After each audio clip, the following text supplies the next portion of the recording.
नमस्कार दोस्तों, स्वागत है आपका हमारे चैनल बिहारी नॉनस्टॉप न्यूज में। तो चलिए बिहार की 10 प्रमुख बड़ी खबरों को जानते हैं। तो खबरों की ओर आगे बढ़ने से पहले अगर आप चैनल में नए हैं तो चैनल को सब्सक्राइब करना ना भूलें, और अगर आपके जिले में कोई भी समस्या है तो नीचे कमेंट बॉक्स में हमें ज़रूर बताएं।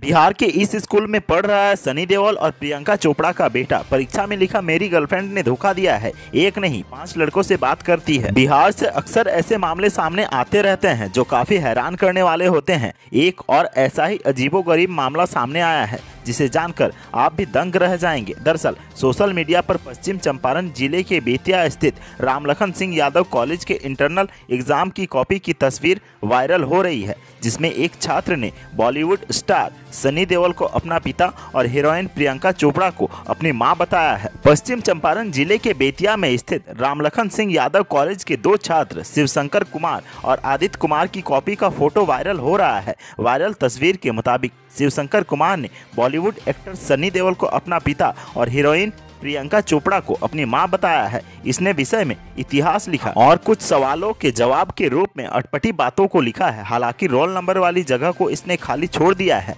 हालांकि बिहारी नॉनस्टॉप न्यूज इस वायरल उत्तर पुस्तिका की पुष्टि नहीं करता है। अपने चहेते बॉडीगार्ड को अब साथ नहीं रख सकते मंत्री और अधिकारी, पुलिस मुख्यालय ने जारी किया बड़ा आदेश। बिहार में कई अधिकारियों द्वारा अपने ट्रांसफर के बाद चहेते बॉडीगार्ड या ड्राइवर को अपने साथ रखने के मामले पर पुलिस मुख्यालय ने नाराजगी जताई है। पुलिस मुख्यालय ने साफ तौर पर आदेश जारी करते हुए कहा है कि किसी भी स्तर के अधिकारी का किसी अन्य स्थान पर तबादला हो जाता है तो वे अपने पुराने बॉडीगार्ड, ड्राइवर या अन्य सहयोगी को साथ नहीं ले जा सकते हैं। आदेश के मुताबिक उन्हें नए स्थान पर पुलिस महकमा के स्तर से अलॉट किए गए नए बॉडीगार्ड समेत अन्य को अपने साथ रखना होगा। ऐसा नहीं करने पर संबंधित अधिकारियों पर कार्रवाई की जाएगी। यही नियम जनप्रतिनिधियों के लिए भी लागू होंगे।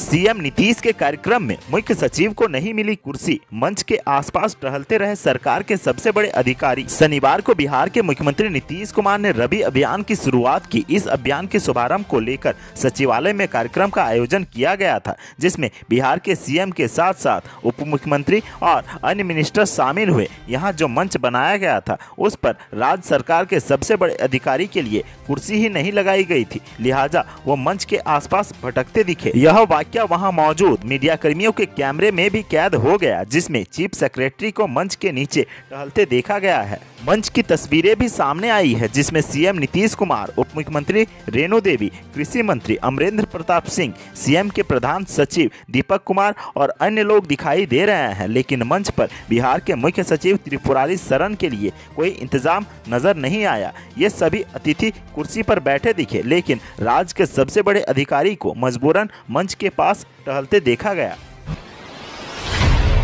पटना में बेतहाशा बढ़े डेंगू के मरीज, राजधानी के यह इलाके बने हॉट स्पॉट। राजधानी पटना में डेंगू के मामलों में बेतहाशा वृद्धि हुई है। डेंगू के मरीजों की संख्या लगातार बढ़ रही है। पटना का शायद ही कोई ऐसा इलाका है जहां डेंगू के नए मरीज नहीं मिल रहे हैं, लेकिन इस सब के बावजूद पटना के कई इलाके अब डेंगू के लिए नए हॉटस्पॉट बन गए हैं। कंकड़बाग, अगमकुआं, पटना सिटी के बाद अब पुनाईचक, इंद्रपुरी, शिवपुरी और न्यू पाटलिपुत्रा कॉलोनी डेंगू का नया हॉट स्पॉट बनता जा रहा है। पुनाईचक की पोस्ट ऑफिस गली के एक ही मोहल्ले में 1 दर्जन से ज़्यादा लोगों को डेंगू हो चुका है। इसके बावजूद निगम और स्वास्थ्य विभाग की ओर से उदासीनता बरती जा रही है। इन मोहल्ले में न तो फॉगिंग हो रही है और न ही केमिकल का छिड़काव। पटना की सिविल सर्जन विभा कुमारी के मुताबिक राजधानी के जिन इलाकों में डेंगू के नए मरीज सामने आ रहे हैं उन पर विभाग ने पैनी नजर बनाकर रखा हुआ है। मच्छरों के बढ़ते प्रकोप को कम करने के लिए नगर निगम को संबंधित इलाकों में साफ सफाई कराने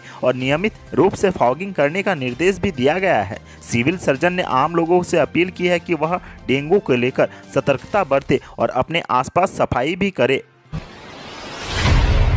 इस बार बिना पटाखों वाली दिवाली, पटना समेत बिहार के 4 शहरों में बिक्री पर रोक। दिवाली के मौके पर अगर आप लोग खूब पटाखे फोड़ने की तैयारी कर रहे हैं तो आपको झटका लग सकता है। जी हां, पटना समेत बिहार के 4 शहरों में पटाखों की बिक्री पर पूरी तरह से रोक लगाने का फैसला किया गया है। बीते साल नवंबर महीने में राज्य के 4 शहरों में प्रदूषण की अत्यधिक मात्रा के कारण उन्हें खास कैटेगरी में रखा गया है। इन 4 शहरों में पटाखा बिक्री पर पूरी तरह रोक लगा दी गई है। इन शहरों में मुजफ्फरपुर, पटना, गया व हाजीपुर शामिल है। नेशनल ग्रीन ट्रिब्यूनल ने यह आदेश जारी किया है। इस फरमान के बाद बिहार राज्य प्रदूषण नियंत्रण बोर्ड ने सभी डीएम और एसएसपी को पत्र लिखकर निर्देश दिया है। अधिकारियों को दिए निर्देश में कहा गया है कि पिछली दीपावली के समय इन शहरों के वायु प्रदूषण स्तर का अध्ययन किया गया था। इसमें पाया गया कि दीपावली के समय हवा में PM10, PM2.5, SO2, NO2 के अलावा हानिकारक धातुओं की मात्रा एकदम से बढ़ जाती है।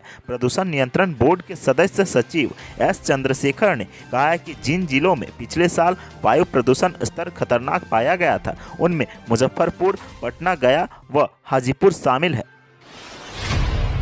बिहार में रुक गई शिक्षक नियोजन की प्रक्रिया, जानिए विभाग ने जारी आदेश में क्या कहा। बिहार में पंचायत चुनाव को लेकर शिक्षक नियोजन की प्रक्रिया पर पहले ही ग्रहण लग चुका था। राज्य निर्वाचन आयोग से सहमति नहीं मिलने के बाद अब शिक्षा विभाग ने नियोजन प्रक्रिया को स्थगित करने से संबंधित आदेश जारी कर दिया है। शिक्षा विभाग ने छठे चरण के तहत राज्य के माध्यमिक, उच्च माध्यमिक विद्यालयों में 30,020 शिक्षकों के रिक्त पदों पर चल रही नियोजन की प्रक्रिया को अगले आदेश तक स्थगित कर दिया है। 30 जुलाई 2021 को जारी नियोजन की समय सारणी को स्थगित करने का फैसला विभाग ने राज्य निर्वाचन आयोग द्वारा 12 अक्टूबर को नियोजन प्रक्रिया जारी करने पर असहमति जताए जाने के बाद लिया है। शुक्रवार को शिक्षा विभाग के उप सचिव अरशद फिरोज ने इसकी अधिसूचना जारी की। विभाग की तरफ से जारी अधिसूचना में कहा गया है कि पंचायत निर्वाचन 2021 के समापन के बाद नियोजन की कार्रवाई पुनः प्रारंभ करने के लिए अलग से समय सारणी जारी की जाएगी। अधिसूचना में कहा गया है कि बिहार राज्य में पंचायत चुनाव के आलोक में आदर्श आचार संहिता प्रभावी है।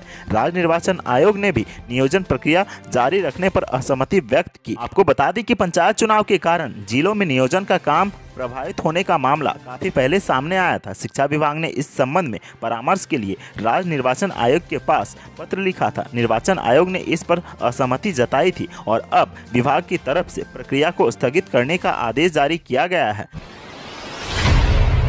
आज बिहार आएंगे लालू यादव, आरजेडी सुप्रीमो के आने से तेज होगा उपचुनाव का घमासान। बिहार उपचुनाव के घमासान के बीच अब सूबे में चुनावी रंग चढ़ने लगा है। आरजेडी सुप्रीमो लालू प्रसाद आज बिहार आ सकते हैं, इसकी संभावना अब तेज हो गई है। 2 सीटों पर हो रहे उपचुनाव को लेकर राजद ने अपनी ताकत झोंक दी है। वहीं लालू यादव की एंट्री के बाद अब सियासी गर्मी और बढ़ सकती है। बिहार की कुशेश्वर स्थान और तारापुर पर हो रहे उपचुनाव में अब कुछ ही दिन बाकी है। इस बीच कांग्रेस और राजद के बीच भी गर्मागर्मी शुरू हो गई है। कांग्रेस ने कन्हैया, जिग्नेश और हार्दिक को मैदान में उतार दिया है। पटना आते ही कन्हैया ने राजद को निशाने पर ले लिया। वहीं पार्टी के बिहार प्रभारी ने राजद पर ताबड़तोड़ हमला बोला है, जिसके बाद राजद से भी तीखी प्रतिक्रिया आई है। मीडिया रिपोर्ट के अनुसार राजद सुप्रीमो लालू प्रसाद यादव आज पटना आ रहे हैं। आज वो पटना आ जाएंगे, इसकी प्रबल संभावना है। बता दें कि इससे पहले भी लालू यादव के बिहार आगमन की बातें सामने आई थी, लेकिन उन्होंने मजबूरन उपचुनाव में बिहार नहीं आने की बात कही थी।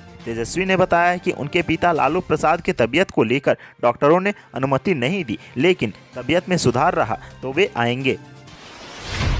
बिहार में प्रदूषण जांच केंद्र खोलने के लिए मिलेंगे 3 लाख, नीतीश सरकार का बड़ा ऐलान। बिहार सरकार अब प्रदूषण जांच केंद्र खोलने के लिए 3 लाख रुपये देगी। परिवहन विभाग ने इसको लेकर अधिसूचना भी जारी कर दी है। अधिसूचना के मुताबिक प्रखंडों में प्रदूषण जांच केंद्र खोलने के लिए 50% या अधिकतम 3 लाख रुपये का अनुदान दिया जाएगा। इस योजना का लाभ ऐसे प्रखंडों को मिलेगा जहां पर पेट्रोल पंप और सर्विस सेंटर के अलावे एक भी मोटर वाहन प्रदूषण जांच केंद्र नहीं है। यानी योजना का लाभ प्रदूषण जांच केंद्र विहीन प्रखंडों को मिलेगा। परिवहन विभाग के सचिव संजय कुमार अग्रवाल ने बताया कि प्रदूषण जांच केंद्र खोलने के लिए जिला परिवहन कार्यालय में आवेदन देना होगा। इसके लिए जल्द ही विभाग के वेबसाइट पर विज्ञापन का प्रकाशन होगा। विज्ञापन प्रकाशित होने के 15 दिनों के अंदर आवेदन जमा करनी होगी। आवेदन करने वाले स्थायी निवासी होंगे। शैक्षणिक योग्यता के आधार पर चयन किया जाएगा। एक प्रखंड के लिए 1 से अधिक आवेदन प्राप्त होने पर उच्च शैक्षणिक योग्यता वाले व्यक्ति को प्राथमिकता मिलेगी। यदि शैक्षणिक योग्यता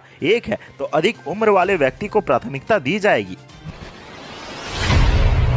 बिहार में कोरोना की तीसरी लहर को लेकर तैयारी, सरकारी स्कूलों में बीमार बच्चों की होगी तलाश। दरअसल कोरोना की तीसरी लहर की आशंका को देखते हुए वैज्ञानिकों ने पहले ही अलर्ट कर दिया है, जिसको देखते हुए स्वास्थ्य विभाग भी लगातार अपनी तैयारी में जुटा है। जिले के सरकारी स्कूलों में पढ़ाई शुरू हो चुकी है। ऐसे में तीसरी लहर से बच्चों को बचाने के लिए स्वास्थ्य महकमा विशेष अभियान चलाने जा रहा है। इसमें सरकारी स्कूल में बीमार बच्चों की तलाश की जाएगी। स्वास्थ्य विभाग की ओर से कक्षा 8 तक के सरकारी स्कूल के बच्चों की सेहत सेहत सुधारने के लिए अभियान अगले सप्ताह से शुरू करने का फैसला लिया गया है।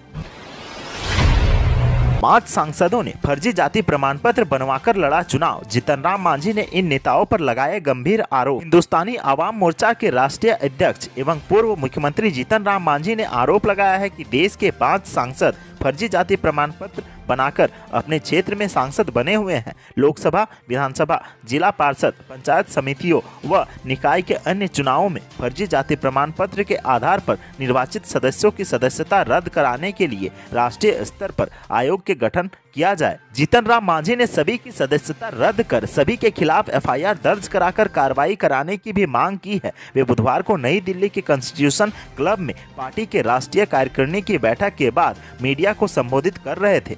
तो आज की सुर्खियों में बस इतना ही। बिहार से जुड़ी खबरों के लिए सब्सक्राइब करें हमारे चैनल को और साथ ही साथ अपने दोस्तों और रिश्तेदारों में शेयर करना ना भूलें। धन्यवाद।